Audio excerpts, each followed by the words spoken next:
Welcome back to another episode of the Armchair Pundits Week in Review Show.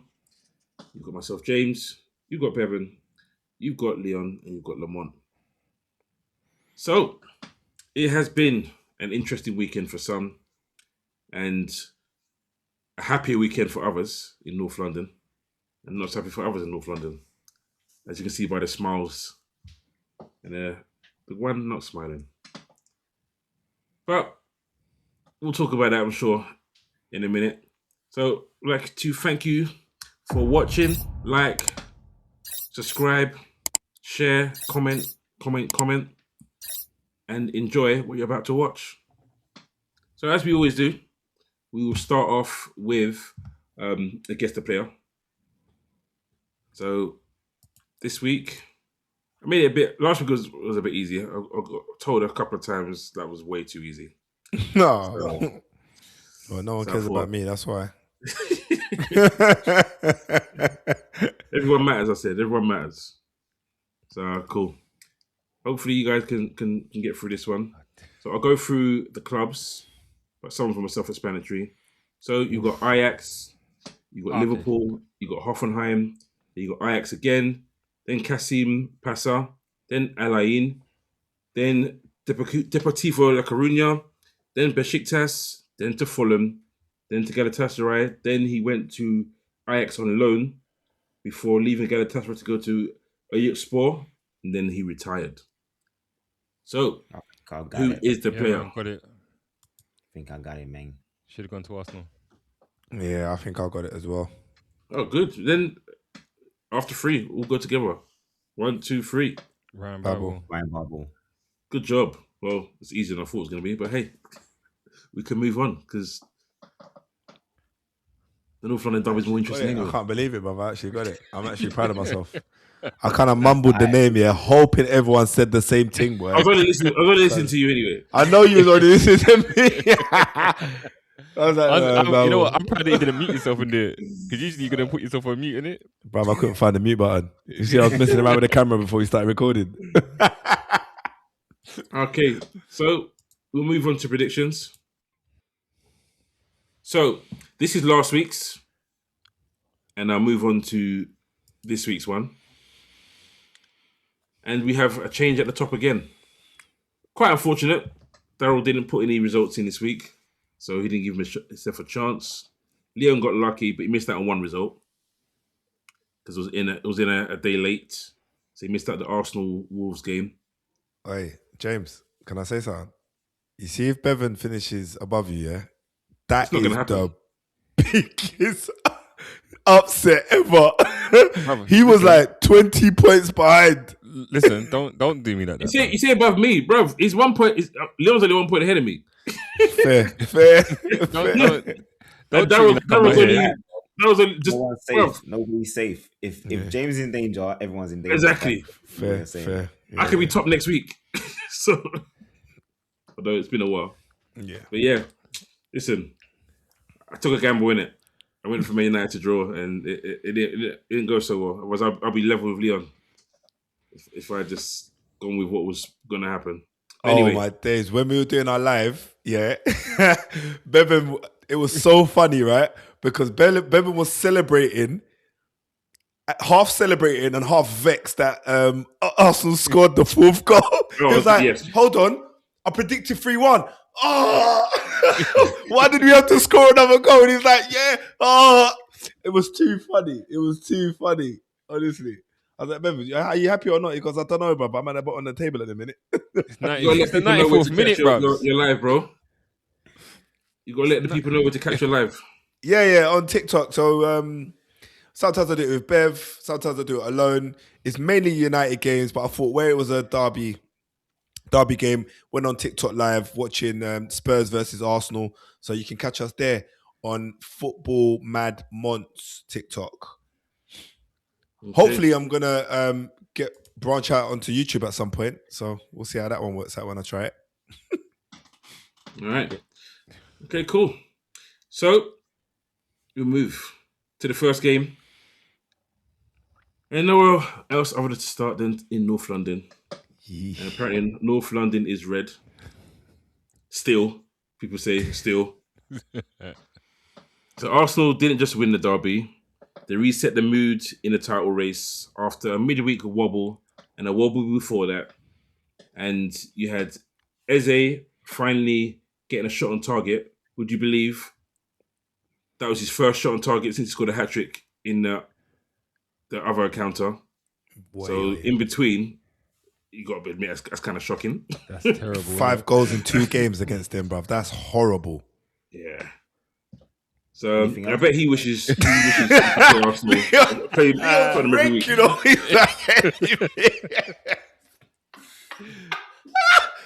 Listen, I'm taking no joy in this, Leon. I'm taking no joy in this, Leon. This is the liar. You liar.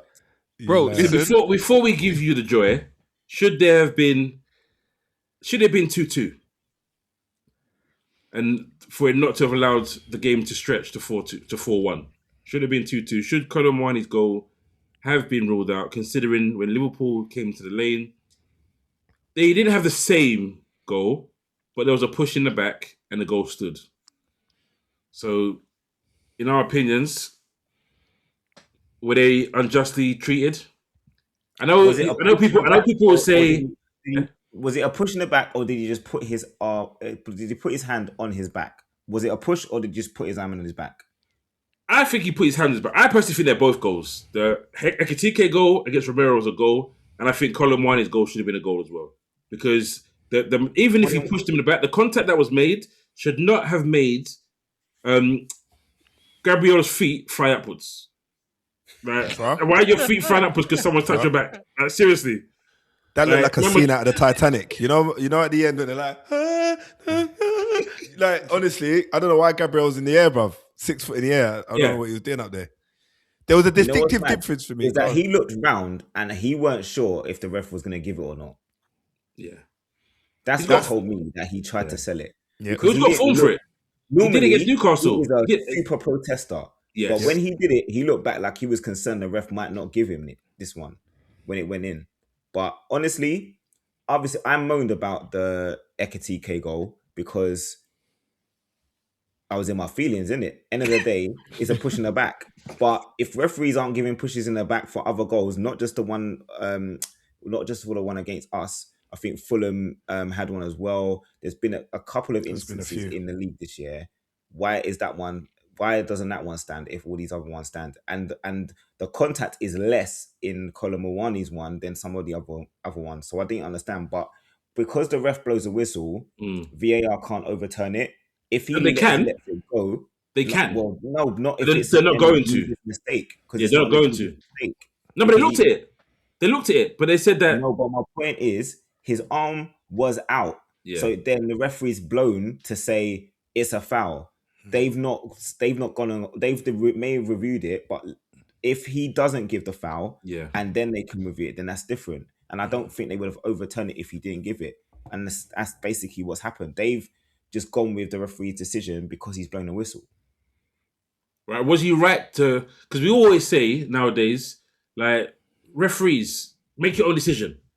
So is this an instance where he did the right thing, where he made his own decision and he stood by it? Or is this the one where he should have actually waited, given the goal, and let due process handle it? Because sometimes you got to give him respect for he thinks he saw what he saw and he gave it. Or was it just a wrong decision? I think he saw it. It's the wrong decision because it was soft. Like, it wasn't even. You can't say it's the wrong decision because it's soft, because he's there and he's gone like that with both hands in the front of the player. Okay. To get the Did advantage. he go like that, or was his arms out? His arms was already out. Touching? He's pushed his arms. He's pushed his arms straight. Gabriel was going back into him, bro. His arms are straight, but does he actually push him? But Gabriel, if you look at you go back and look at the distance between him and Gabriel, there is no space. There is no advantage that he's going to get by doing it. It's not as though Gabriel's backing into him. There was space. Yeah, he was. Gabriel was backing into him. He wasn't, because he was jumping. How was he jumping and going backwards? What do you mean? He went back, bruv, and then he kind of tried to go up when he's felt the contact. That's what's happened. As soon as he's felt the contact, that's when he's kind of gone down. His legs just collapsed, bro. Yeah. It was horrible. The only distinctive difference between that one and the Ekitike one is I feel like Ekitike was going to attack the ball. Yeah, it was really he was going forward. Yeah. So where he had his arms out and he was going forward, it was like I can understand why that was given as a foul because it was It a wasn't forward though. motion. No. Oh, it wasn't given. Sorry, No, but I it can was understand not. why it would be given. Yeah, because I called it. I said, "Bruv, that See, I'm the should have been a opposite to foul." that. I'm the opposite to that. Because he's already in the air, I could see why they didn't give it. Because he's already in the air making a movement. So they didn't give it because it's part of the natural movement. Fair. But then But this obviously, one, Kono I Moani can is see why they standing don't give it because he's grounded, pushes, then he goes up in the air. So I can see I don't why even think he referees like pushes, bruv. I don't even that's feel what I'm like that saying. was a You push. know what? I'm bruv. not saying that I'm in my opinion, it's soft. The ref blew the whistle too early, in my opinion, because he could have let play go. But because Kolomowani's arms are outstretched, it makes it look worse than it is. Because if you look at it from the actual footage, he barely touches him. And Gabriel sold it. And Gabriel's done this in the past, and he's got away with some, and some have gone against him. Like the Newcastle one where he thought he got fouled. And maybe that one was more of a foul. But in this instance, he sold it and the referees bought it. And that's basically what's happened. I'm not saying that this would have changed the game. Arsenal dominated. There's no two ways about it. We were a second-class citizen on the pitch. We were so bad. And we don't have the quality to compete. And the league table don't lie. We're in the position we're in because the team isn't good enough and we're suffering. So I'm not going to go, 2-2, it would have been a different game. Not necessarily because Arsenal dominated. But this decisions like that have gone against us this season, which has just compounded this misery and just shown that in certain games, refs always seem to be on Tottenham's case. It's like they're trying to make sure that we are in dire straits. That's how it feels at times.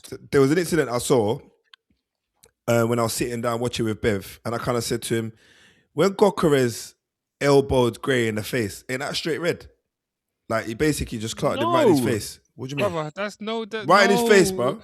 Bro, he had no reason for his hands to be out there. Why? Bro, he went like that. What happened, bro? So what happened then? Man. So what happened? Match of the day even speak about it. Bro, I say as I see it. No, you I say don't, as I see it. You know what? You know what it is, yeah? If we're gonna talk football, like, if we're gonna call football, like, at least be honest in the stuff that you're calling. Because I've noticed that if it's United, you got rose tinted glasses on. The only time that you're calling for fouls or stuff like that is when it's Arsenal or Liverpool. Like Tottenham play, you don't call for nothing, bruv. What do you mean? You don't call for nothing. We watched the game. We watched the game together, and when Arsenal went 3-1 up, you went flat, bruv. You stopped commentating. What do you mean? You stopped commentating on the game. Because you guys were dominated, innit? The game was done. What was there to commentate on? Oh, whatever, bruv. Whatever. You was despondent. You're like, oh. Yeah, because obviously there's nothing going on in this game, no. Obviously, you bumped them out of their second goal. Gokeres was still on the pitch after clotting Gray in his face. Bro, so I don't know what more you want from me. Bro, like, I can't commentate on fraudulent activity like that. So I just thought I just call it. You just watched your team play today. That was fraudulent. You commented. What do you mean? Commentated on that. Anyway, that's for later on. But look, let's have it right. I don't think that was a red card for Gokeres. He doesn't even know Gray's there. He hasn't seen him. So no. You didn't see the glance over his shoulder, no? Brother, it's not. No. We're not. All right, cool. All right, so let's have your view on the game. Obviously, you've had a wobble, and you found a couple of bottles, and you're working. If I'm honest, I think that, like, as good as Arsenal's performance was, Spurs were poor, and they caused their own demise. They didn't realize that, like, there was glimpses of Anjan there because they were playing that high line and leaving a lot of space in behind, and Arsenal just exploited that space. If you look at before we get the goal, there's a chance that Saka has where the ball gets played over through him from David Raya, and Ricardo has to come out of a diving header, and then you get Gokeres' chance when he's pulled out to the left hand side and whips one just past the post, and it happened a lot. So I think that, like, as good as Arsenal were, they've never been given that much space in behind from another team in recently, and we know that we don't like playing against low blocks. So for Spurs to play with so much space, it played into Arsenal's hands, and they exploited that weakness. And I think that, like, their man-to-man press didn't work, which they tried to do when they came to the Emirates, and it was a similar result. It's 4-1. So as good as we were, as good as that performance were, I don't think you can get too carried away about it. It's just Arsenal beat Spurs and they are in a really bad run of form. I mean, that the stat where they said they've only won 4 home games in the last 28, like, just stinks. So that's all, and that's over 2 seasons. Leon, question: if Romero plays that game, do you guys have 11 men? Because I know what I'm thinking in my head. I'm thinking with the way that game turned out. That question is a draw out, bro. That question is a draw out. It's a type of game that you can see Romero getting frustrated at. But to be honest with you, as Bevan said, the tactical setup wasn't right. Obviously, he's only been with the players for 4 days. He doesn't know what state this team is in, what state the squad is in. Obviously, he knows about the injuries, but you don't really know about your personnel until you actually get to work with them day in, day out, and you see them on the battlefield or the football pitch. But I've never seen Arsenal being given, like Bevan's talking about spacing behind. Considering when we played a high line, Arsenal had the space to be able to play the balls in the first place. Like there was no closing down on any of their midfield. Our midfield were just running, but not running to do anything that was actually causing Arsenal's midfield any problems. And anytime the midfielders were pressed, they went back to their centre backs, and their centre backs had all the time in the world to go and pick passes.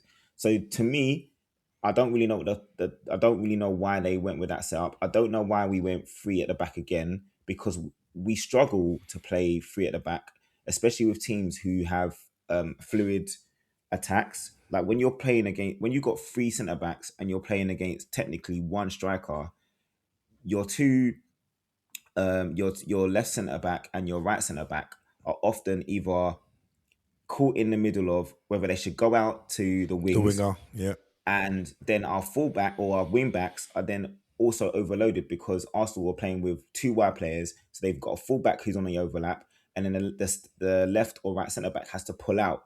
And what's happening is it's creating a spacing behind, and the midfielders can make runs from deep. So to me, we should just went with 4 at the back. Like we're playing a midfielder out of position in the first place. He's a DM, and we're playing him as a centre back. He's never done that. So doing that is already putting you at a disadvantage. You've got 2 natural centre backs. Just play 2 centre backs and your fullbacks and keep it as is. Yep. And if you want to go narrow in your midfield, do that. But we just playing this 3 at the back's not going to work. And I think Igor Tudor has to really think about whether he wants to stick with that going forward, because I genuinely don't think we have the personnel to do it. Just a word on him. Sorry to jump you in, Daly. What do you think about the appointment? Because I don't think we've had a chat about him, stepping into Spurs and in your current state of affairs with his scratch record not being as good as what you'd want it to be at this time of the season. I mean, his track record for short-term appointments is actually quite good. Like he's been known for doing short-term jobs and getting a real good response out of players in a very short space of time. And what tends to happen is once he's done that short stint and it goes into the next season, things have gone wrong. So it's kind of what happened. He took over Marseille, took them, it did well with them. Then the following season didn't do so well. Took over Juventus, started off well, ended the season well, went into the Club World Cup, then started the season, didn't go well. So for me, in terms of getting us the points we need to stay in the Prem, it's a surprise appointment. I don't even know how you're saying that. Experience. What's that? I don't even know how you're saying that. Just to stay in the Prem. That statement alone, bro, gives me shivers. Bro, the one thing I can say about us, like normally fans are delusional, but every Spurs fan right now is genuinely thinking that we are capable of going down. There's a lot of times where people go, no, we'll be fine. Like we've got the quality. We're too good to go down. We're not too good to go down. When we went down in the 70s, we had Glenn Hoddle, Pat Jennings. We had ballers and still went down. So there's no such thing as too good to go down. We've seen it so many times. Right now, West Ham are 4 points behind us. Yep. We've got Fulham away. We've got the worst league form of any team over the last 12 games. Any team. That includes Wolves, who people are saying is one of the worst teams ever in the Premier League, or has one of the worst records ever in the Premier League. We've got a worse record than them right now. So to be thinking anything other than survival is naive. It's naive. We can't be thinking anything other than that. Every time I look at the table and I see the teams above us, the gap is getting bigger as well. We're not like there was a point where if we won 2 games in a row, we'd be 10th. like 13th. Yeah, be up there. Now we win 1 game and we barely move. Yeah. Because Leeds started getting wins. Crystal Palace started getting wins. Like when we played Bournemouth, they were in dire. I think they were below us. Dire straits. They hadn't won in like 12 games. Mm-hmm. They're now mid-table in like 9th or 8th, and you're like, that was weeks ago. We haven't had won 1 game in 2026, so we know where we are. We are in a relegation battle, and there's no 2 ways about it. The appointment of Igor Tudor, as you know, I told you guys in the group, it was very underwhelming. Very underwhelming, because you were hoping that you're going to find someone who you know is known for being a miracle worker, because that's what we need right now. But honestly, it doesn't really matter who it is. We've just got to survive. We've just got to get over the line and make sure we get 40 points or whatever it needs to be. But there isn't many games and there's not many fixtures you look at and you think, yeah, we genuinely have a real shot of winning this game, because every single team we're playing, bar Forest and Wolves, are above us. Yeah, literally. And everyone's got something to play for, realistically. Everyone's got something to play for, man. Like going to Fulham has never been an easy job for us. Even when we were competing for top 4, going to Craven Cottage is not easy. And you guys have seen Liverpool, Man United, Arsenal have had problems against Fulham at Craven Cottage. We're not going to Craven Cottage and getting anything out of that game. That's how it feels. They've just beaten Sunderland, and Sunderland are not a silly outfit. Home. So Fulham don't really win a lot of games away from home, and they've gone to the Stadium of Light and got a result. So it just, I don't know, man. It's very difficult to be optimistic, because we haven't had any like light at there's no light at the end of the tunnel right now. We're hoping guys are coming back from injury, but how many times have we seen this season a guy's come back and then he's done something else? It's like, what is going on? It's almost like someone has put a jinx on this whole team for the last 2 years. Because honestly, the injury record is there's no one can compare to this injury record that we've had. No one. So do you reckon that it's going to come down to the the Forest game? And no, the Forest game is going to be one game that we need to win, but we can't rely on that one game. We need 12 points. That's how. That's the only way we're going to be guaranteed of survival is getting 12 points. Like otherwise, we're just going to be looking over our shoulders every week. We've got some home games which are winnable, but when you look at the state of the fixtures that you go, that's not normally a Tottenham. We can normally call something like that. We haven't. So it's like, where are we getting these wins? Yeah, boy. Anyway, that's me. I'm done. Okay. Go to hell. Well, unfortunately, I'm sure we'll be back here discussing this at some point. Next week. Yeah, we will. But so we'll move on, because the title race was kept alive, and the gap was down to 2 before kickoff. Mm-hmm. After Man City did what they've been doing in 2026, and that's beating Newcastle. That's 3 times they've beaten them in the last 3 weeks or so. And it wasn't straightforward, if we're being completely honest. Man City looked like they were going to run away with it, but then you've got this 2 halves of Man City, where one team's in the first half, and the second half, a different team comes out and don't know how to control games. And I was surprised and impressed. First of all, I was impressed by Nico O'Reilly. I knew he wasn't number 10 and he wasn't left back. And I was wondering whether Pep was going to do what he did with Ukrainian, what's his name? Zinchenko, because he was a number 10. And he made him into a left back, and he kept him as a left back until he left. But Nico O'Reilly is found his form, and he's doing a really good job in that middle. And they needed him because they had no legs. They had no legs in that midfield, and he has it. as well as quality, of course. I mean, the So first two goal was good goals for testament him. to that. The first goal Say was it? testament to that. Yeah. Testament Bro, to I that. think He his rose. second He goal- rose from early. You know, Mm-hmm. like he was on the rise from a good few meters out, and Trippier had zero chance. It's good to see that it's not going to be a walkaway. Obviously, a lot of people cussed last season. Liverpool ran away with the league. Is it going to be more competitive? Is the league more competitive this season, in your opinions? No. I think the quality No? is not where it should be, to be honest. I think a lot of people... I mean, look, last season was horrible for United, for sure. But then when you look at the state of Wolves, West Ham, and, you know, the teams down there, and just even, you know, the top six, they not so much Arsenal, because I feel like they've been fairly consistent, but Man City, Villa, Chelsea, Liverpool, they've all been struggling to really Points are not find too far form. from last season, though. The What, points at this are- time? Liverpool's Maybe points are it's more. to the eye then. Maybe it's to the eye Liverpool's then, points Jay. are more. Bro, The Maybe it's to rest, the eye. when you say it's not competitive, like the season where Liverpool and City both had 99 points, yeah. that's two teams that are just better than everybody running away with it. Like, that's not going to happen this season. I think that, like, the reason that it's like that is because you've got Chelsea who are inconsistent. You've got United who are just trying to get back into being top four. We're just seeing teams that are not in the position that we're used to seeing them in. It's other teams that are competing for the top four, and that's why it looks the way that it does. And I think where you've got other teams like Villa trying to get to top four, where you've got teams like Sunderland that were in the top four earlier on in the season, it just shows that it is a bit more competitive in certain areas, in my opinion. I heard So that. I I think the gap in quality is definitely shrunk. So I don't think there's a huge difference between the quality of the teams. And I think obviously teams are getting a lot smarter with their tactics. And the reason why I think Arsenal have been the front runners is because they've probably got the strongest squad.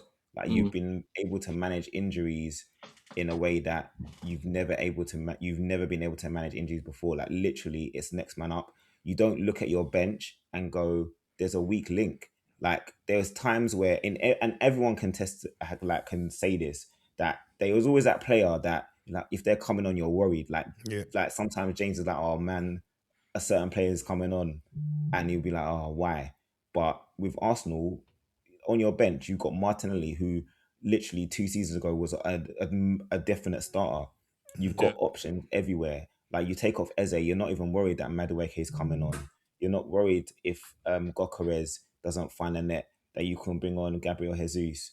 Havertz is sort of trying to come back from injury. And then you've got Eze, who hasn't really done much apart from score against Tottenham, which is giving you 6 points ultimately for your championship run. So to me, like it's because of Arsenal's strength in depth that's made them the team to beat, and The front runners. City are still in transition really. Like Pep has literally changed his formation again. He's gone narrow. He's like playing a 4-3-1-2 at the moment with Semenyo, Haaland, and someone else. Yeah, anybody else. Yeah, it's one of them, innit? Yeah, it was Marmoush this time. Sometimes it's Cherky, sometimes it's Foden. Like he's had to change things up because the formula that he had before, it's not working. But partly because he got rid of all of the wingers that he had and hasn't replaced them, and maybe that's because the quality wingers that he are available aren't there anymore. Like you don't see a lot of wingers that are coming up that are available to buy. All of the wingers that are out there are established and they're at big clubs and you can't get them. So The funny thing is, Leon, on that as well, is with him purchasing Semenyo, that was like a absolute stroke of luck in a sense that he's come into the side and been able to just replicate almost what he was doing at Bournemouth. Do you get what I mean? I'm not saying stroke of luck in terms of his quality, because I think we all can testify that he was outstanding at Bournemouth and he deserved a big move where he could kind of be on a big stage. And he's just kicked on, which I'm happy to see. And, you know, Gahey as well at the back. He's come in and he's not really put a foot wrong. And you can see he looks very comfortable there. I'm not going to talk about it too much because I can already see James. James is screwing me in the back there. He's just like, bro, stop saying these guys' names, man. They should be at Liverpool. But it's the truth. Do you know what I mean? When you've got that kind of quality in your side and you're looking for, some game changers in Semenya, do you know anything's possible, man. The funny thing about that game is even though City had a bit of a drop-off in the first half and Newcastle were kind of seemed to be in control, so they swapped roles and City were trying to catch them on the counter. Yeah. And it seemed to work for City a lot better than it did for Newcastle being on the ascendancy in terms of having more control. Because they looked like they were gonna. It looked like Newcastle. No, sorry, it looked like City were going to be the ones to score because every time they broke, Semenyo looked threatening, Haaland looked threatening, and they could have. Foden had a great chance at the end to score.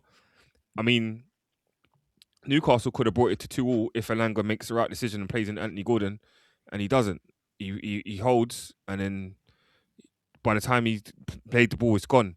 So they were kind of breaking down in midfield, but they weren't really creating a lot of chances.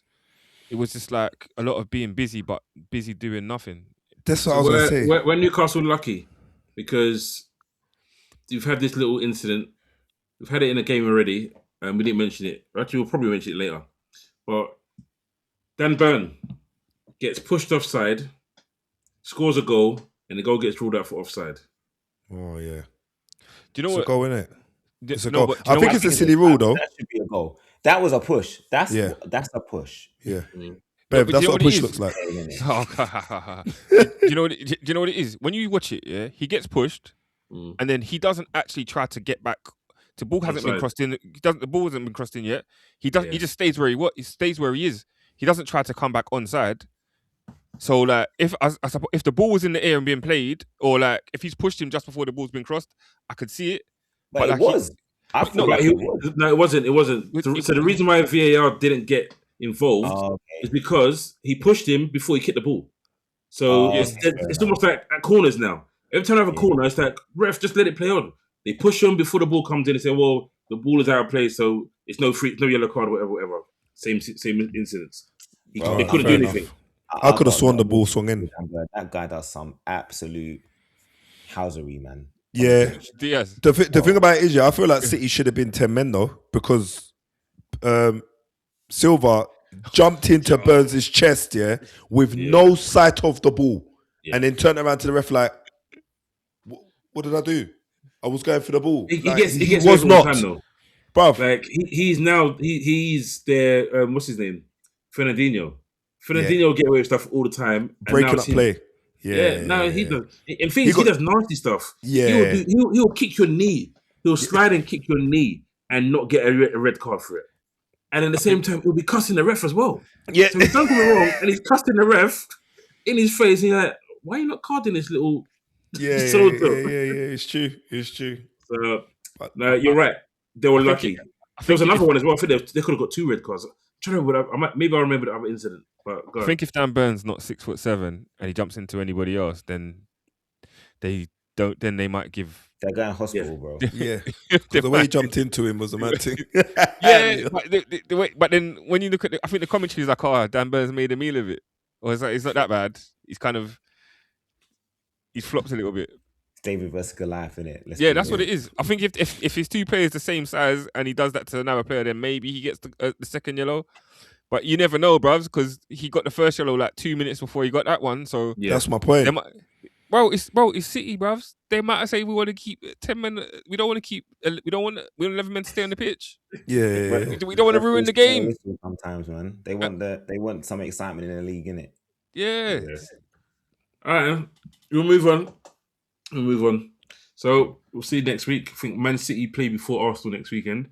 Mm-hmm. They got Leeds. They got Leeds. So the gap could be down to 2 again. So we'll see, and we'll see what we'll predict for those games. So this will be quick because it was a rubbish game. But Liverpool's late winner, Forest new manager bounce, and VAR drama. So we were absolutely terrible. If you haven't watched my post-match, watch my post-match. And my thing on Slot is that I don't know why. I've said this a few times. Bevan said it a lot last season, and it's the first half, second half thing. But it's even more so this season, to the point where now it's almost like he complains that teams change formation when they play against him. So it's almost like he didn't do it this time. He didn't say anything like that this time. He didn't say we were really bad. But my problem with it is it's almost like he doesn't do his pre-match prep properly. Yeah. And it's like he doesn't impose Liverpool's football style onto the opposition in the first half. He lets them. It's like, okay, let me see what they're gonna give when they're gonna give me. Yeah. And then he adjusts at half time.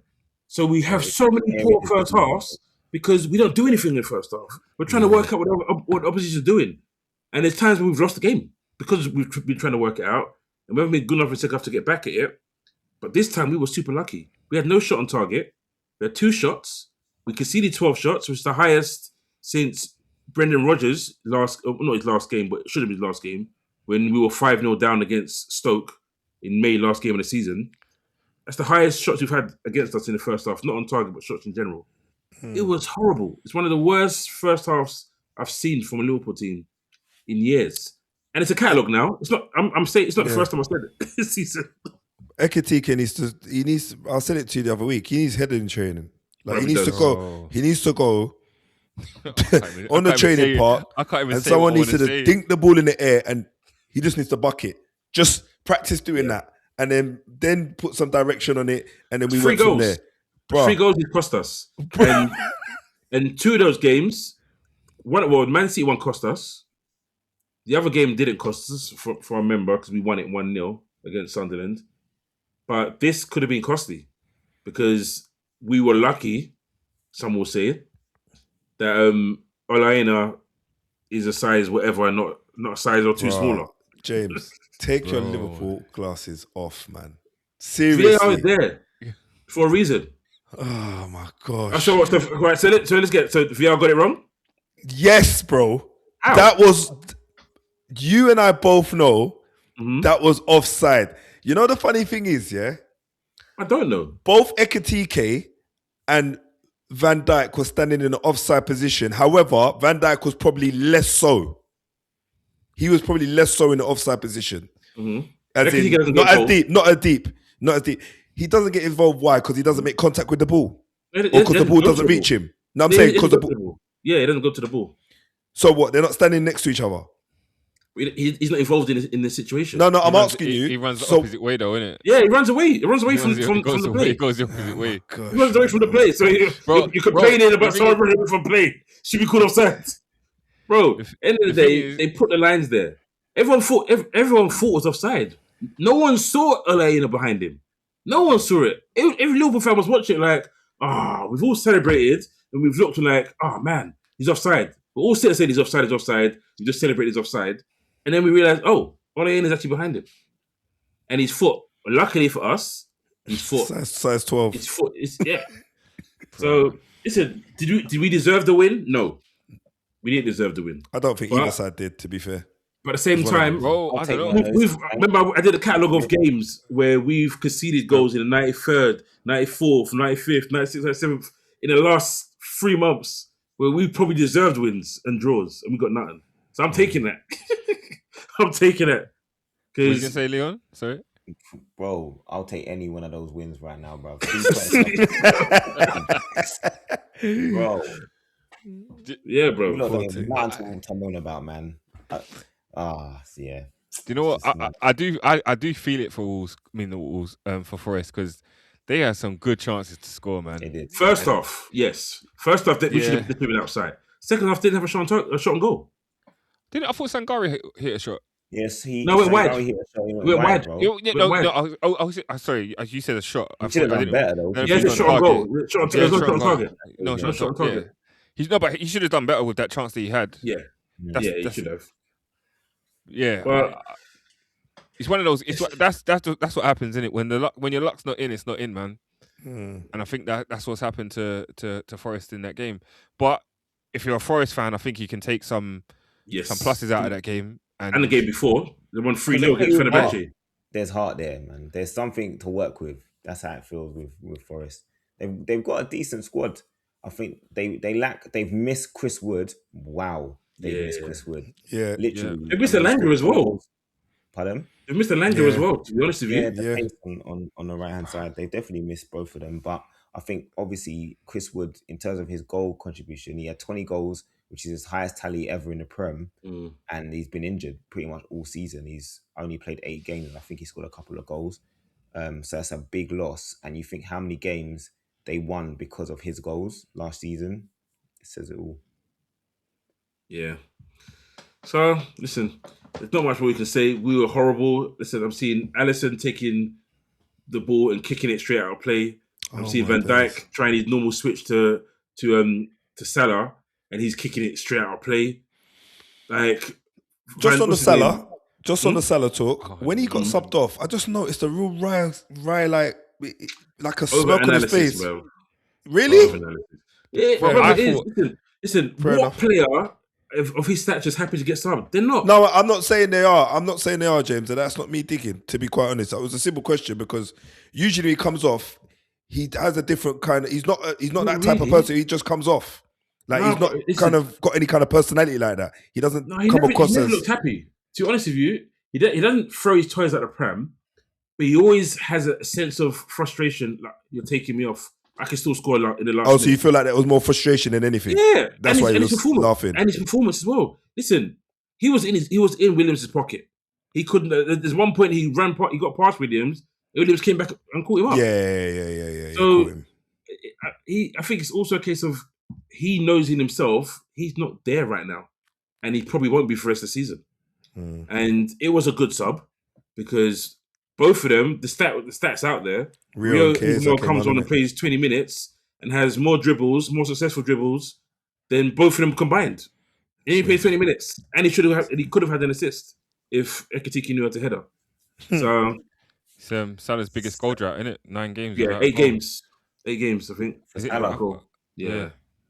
Mm-hmm. I think Salah, I thought they said it was 9. He's gonna need to find a way to reinvent himself a little bit, because the way that he played in the past, he relied on a lot of his physical attributes, his speed with dribbling with the ball, and the fact that he had a low center of gravity. Whereas now you're seeing those things they're not working to his advantage. So he's going to have to find a way to reinvent his game so that he's still effective. And that's the one thing I think he needs to think about. He's never had to worry about not having the pace to beat people and not having the physicality to be able to deal with certain fullbacks. But now you're seeing that they're a match for him, and he needs to find a way to be a danger in a way that benefits the team, but also allows him to get the goals that he wants to get.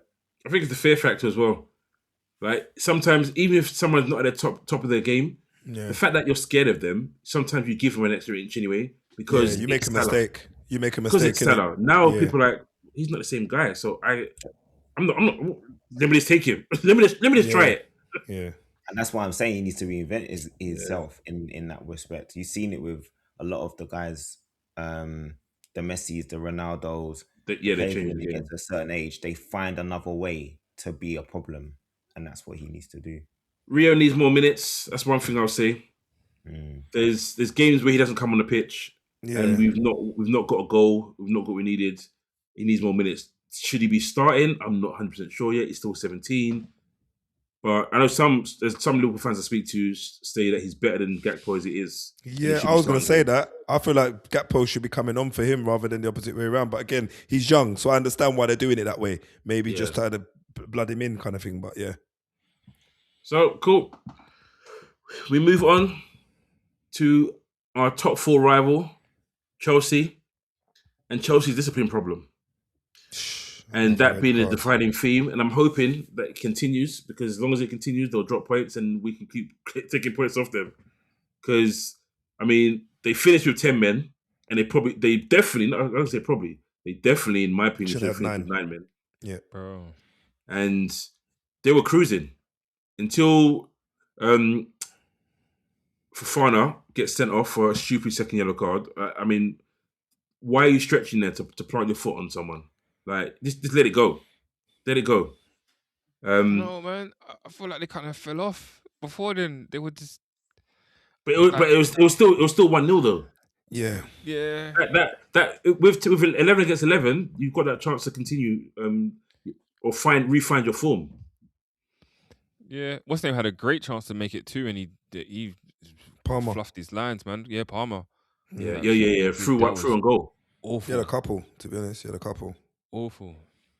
And do you know what? I think like Burnley could have won it at the end. Yes. Yeah, 100%. The header. Yeah. They look like when they got the equaliser, and you think you get equaliser, that game. I thought the game was going to be over. And Tell then me why they get and have a chance. Yeah, that's exactly the other chance. Bev was a shocker, to be honest, complete shocker. Yeah. So for those who are wondering what we're talking about in terms of the red card, if you haven't watched the game, it's as clear as day for me.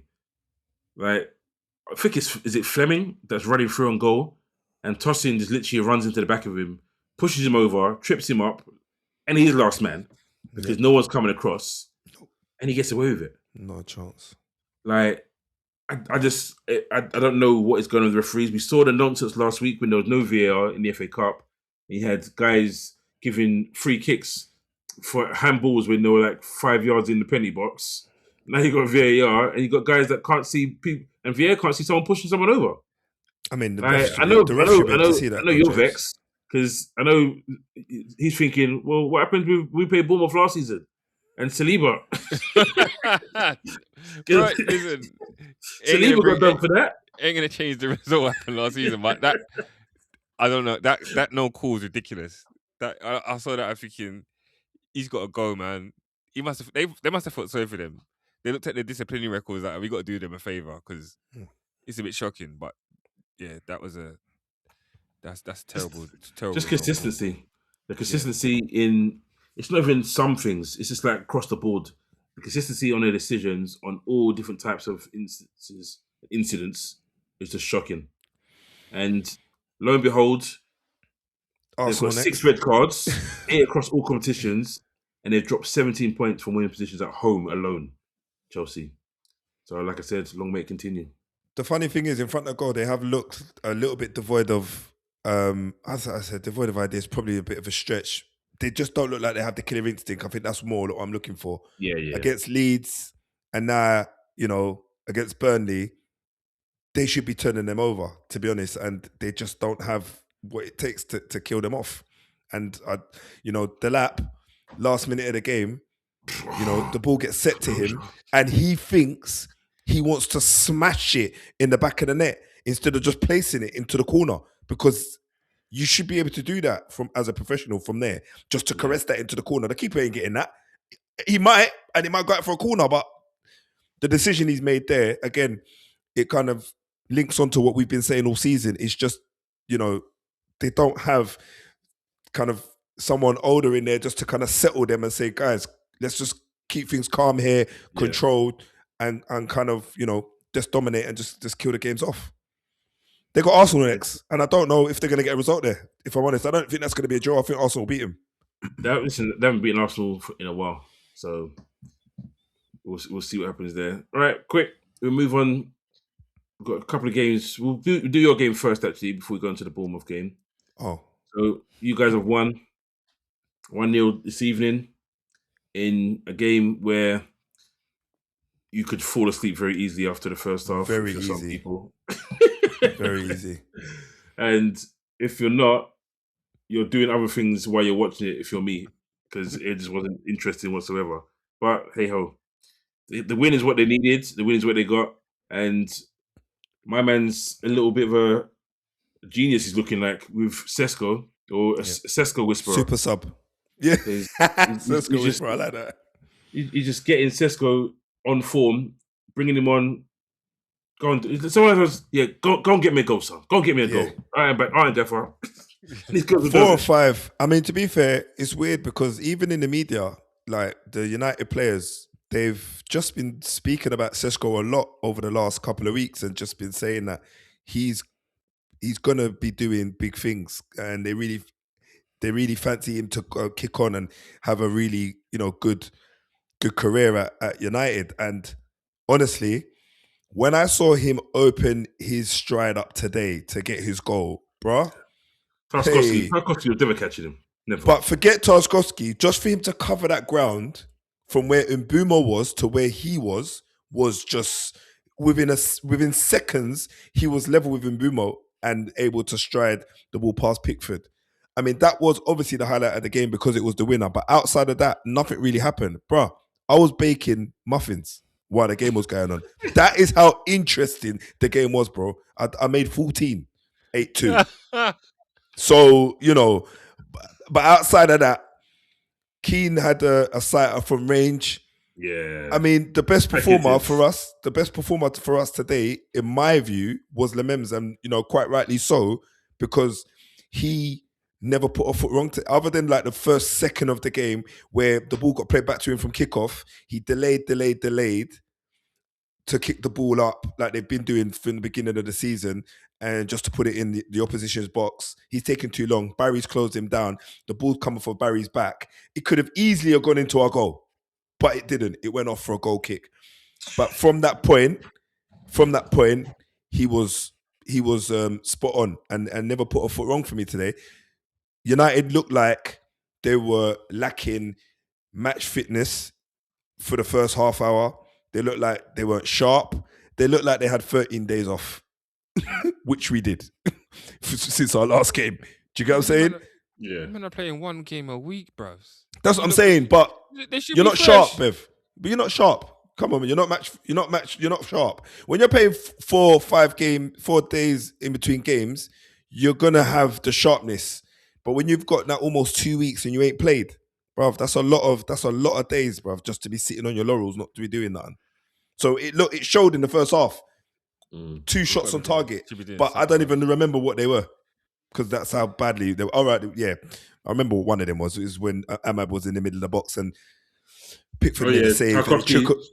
Tarkowski saved it on the line. Yeah, Pickford made a save. To be fair, it would have just trickled over the line if Tarkowski wasn't there. And outside of that, nothing more. But yeah, James, like I said, 1-0 away from home. They done us at home 1-0. So we just returned the favour. Okay. On to the next. All right. If you haven't yet, you can catch both Lamont's and Bevan's post-match from this game weekend. Give it a like, give it a comment. So we move on to the last little game we're going to feature. It's only quick because of just how crazy it was in terms of the XG nightmare with Bournemouth and West Ham. So West Ham and Bournemouth was a 0-0 game. And both teams fighting to stay up. And West Ham... No, in fact, West Ham had 20 shots. The game, had 20 shots, which generated roughly 2.87 XG. And no one scored. And there were some good chances. James, that was the game of the weekend for me. To be honest, it was an exciting game to watch. It was exciting with no goals. It was an exciting game to watch. It was a very good 0-0. Can't even lie. It was entertaining. Yeah. Rayan, jeez. Oi. Oh, bro, leave me alone. Why is it? In the dance, bro. Like he's been here before, mate. Listen, we're linked to another Brazilian called Alan, and he doesn't look as good as Rayan. So when you get Rayan, you got the wrong Ann. In it. Next town along.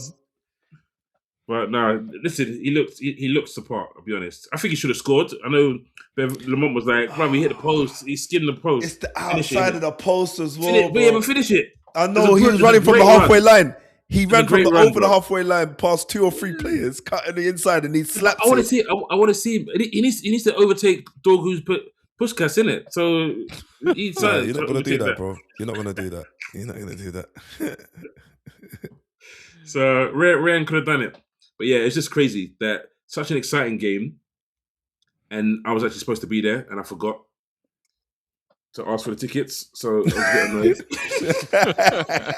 That would have been a hell of a game to watch, man. Trust me. But at the same time, 0-0, I might have still been a bit annoyed, but no, it was a good game. It was a good game. So we'll see. The rest of the games wasn't much going on. Obviously, we'll move on to Milner rather than a game. Brentford, who have been flying, but they've fallen down 2-0 at home to Brighton. But obviously, the main thing from that game was the goal, the record being broken by James Milner. Appearances? So he's now, say again? Appearances, right? Yeah. So he becomes Premier League's record-holding appearance maker with 654 games, beating Gareth Barry. But the funny thing about it is that Gareth Barry has apparently 3 seasons worth of minutes more than him, but just not as many games, which is crazy. Right. For 300 minutes, 3 seasons worth. 3 seasons worth of games is a lot. Yeah, it's a lot in terms of minutes. But yeah, listen, it's credit to him. I remember when he burst on the scene as a 16, 17-year-old, and it's like, who's this kid? Becoming the youngest ever goal scorer, youngest ever player. And he served Liverpool well, served Man City well, everyone he served well, and he's still serving Brighton well. So congratulations to him. Proper professional. Yeah. Definitely. So we move on to my favourite part of the show, and it's the Player of the Week. We've changed now, so it's over to you, Lamont. You go first. Who has been your Player of the Weekend? My Player of the Weekend has to be Lemems. Oh my God. Another clean sheet in the bag. Stink. Should we like change it going forward that you can't pick someone from your own team? No, to make it more interesting. I don't always pick someone from my own team, do I? Bro. How can you pick 97%. 97% of the time you do. Bro, you in that stinky game, you're going to pick your... What did he do? All right. Never you're winning. Never the guy that wins the game. All right. Leon. Go on, Leon. You Leon. I was actually going to choose someone else. I was actually going to choose Nico O'Reilly. Nico O'Reilly. You're not on mute, Leon. You're on mute. Leon's vexed. You lot couldn't give me not one thing this weekend, you know? Nico O'Reilly. To James, bro. Okay. But to be fair, my one was going to be Nico O'Reilly, but since you two have already picked Nico O'Reilly, I'll go with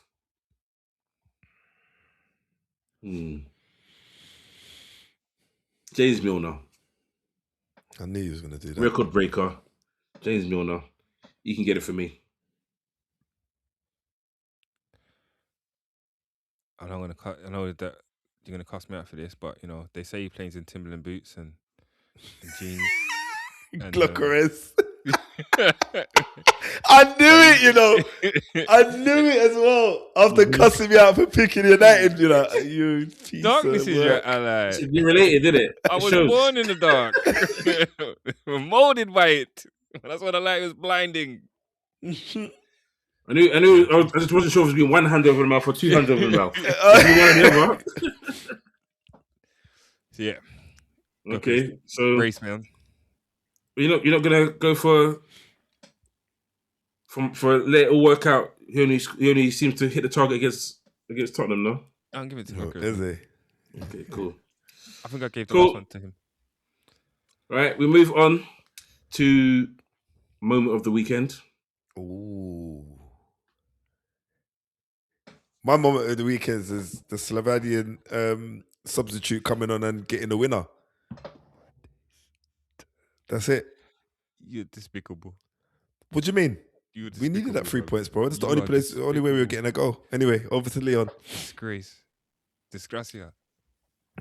My moment of the weekend was Nico O'Reilly's second goal for Newcastle for Man City against Newcastle. Just the fact that it's a first-time strike. He had Haaland to his left, who most people who have Haaland in their fantasy team was thinking, just let Haaland have this. O'Reilly said, no thanks. Great strike. Maybe you could say the keeper could have done better, but nah, I think it was quality. So I'm going Nico O'Reilly.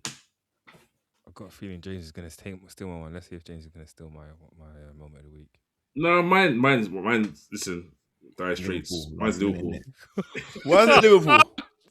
Oh my days!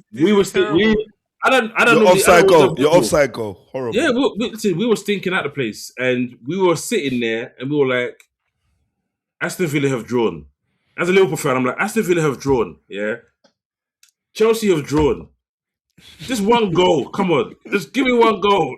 And then brings back the moment of the week because we do all the hard work, we get a goal, and it hits his back and his elbow from McAllister, and they just allow it after I've celebrated. And let's be honest, at that moment, you're thinking it's done, isn't it? Mm-hmm. You're thinking it's done, you're going around your house, you're doing other stuff, and I walk back into the room, and then I see the ball get crossed in, and then I see it go in the back of the net, and I celebrate all over again. And then it's possibly offside again. so all of that is my moment of the week. That whole 2-3 minutes of us scoring disallowed, scoring is almost disallowed, that's my moment. And obviously, it got us level 1 points with Chelsea. So my moment of the week is no, I'm joking. I'm not going to give it to your face. My moment of the week is going to Anton Stack because that free kick was quality, free kick. Bravs. Yeah, when I saw it, I was like, "Whoa, yeah, he had no right to score that. We're top bins." I was gonna say he's trying to rival Szoboszlai, but that was better than Szoboszlai's. Martinez, I don't know, you know, didn't know what was going on. Szoboszlai's was good, bruv. It was good. I think it's better than his Man City one. Maybe not his Arsenal one. I think Szoboszlai's Arsenal one was better. Yeah, probably just because of what it meant more than anything. But they were on the same kind of level. Now, it could, because it was still directly in front of goal, isn't it? So it's like, do you know what I mean? Yeah, I think Stack's one was just everyone thought it was going to cross. Yeah, and it was just a bullet. Yeah. But he was known. He was known for that coming into the Prem. And when people are known for coming to the Premier League, in their first season, they never seem to score free kicks. Because that's how Szoboszlai was, and he never seemed to score free kicks. And now I think they both got free this season. So they're level. So yeah, that's not a bad shout. It's not a bad shout. Great free kick. Okay, so we're giving you our players of the week. We're giving you our moments of the week. Now it's your turn. For those listening, those watching, to get into the comments and give us your player of the week. Give us your moment of the week so we can share it with you guys next week. So we've come to the last bit of the show, and it is the score predictions. Starting with you, Lamont. So first game of the game week will be Liverpool at home to West Ham. What is your score? West Ham are actually in decent form. Obviously, they couldn't hit the barn door the other day, but they're in decent form. I'm going to say 2-1 Liverpool. Okay. Yeah, I second that. 2-1 Liverpool. I'm going for 3-1 Liverpool.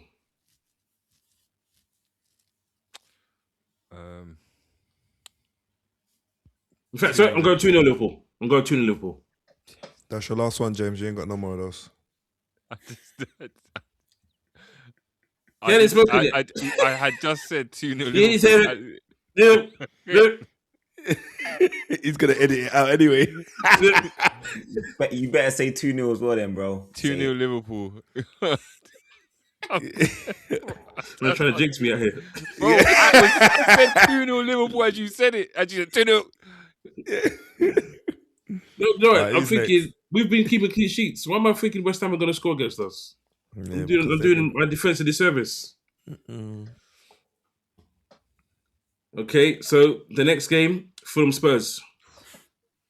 Oof. Leo's just looking into the.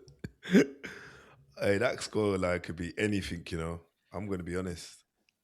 It's at Craven Cottage, isn't it? Yeah. Yeah. Boy. 2-2.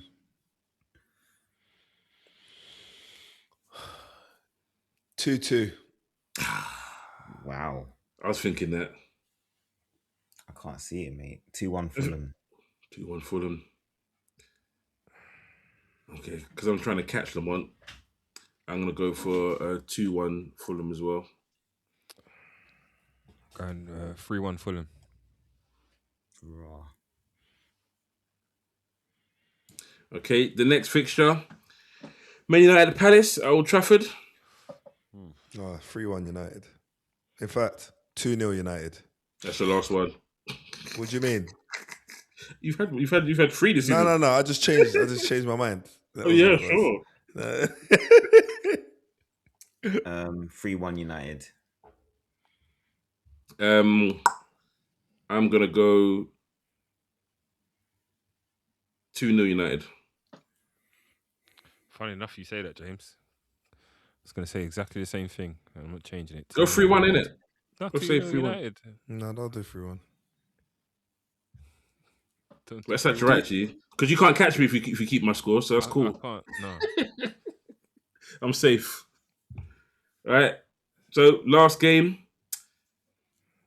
Arsenal versus Chelsea. 2-1 Arsenal. Yeah, 2-1 Arsenal. 3-1 Arsenal. 2-2.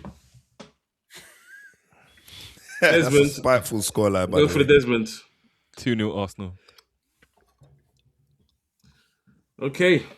So there you have it. You have our predictions for this game week 28. As I said about the players of the week and the moment of the week, put yours in the chat as well. Let us know what your predictions are. Let us know if we've made some howlers.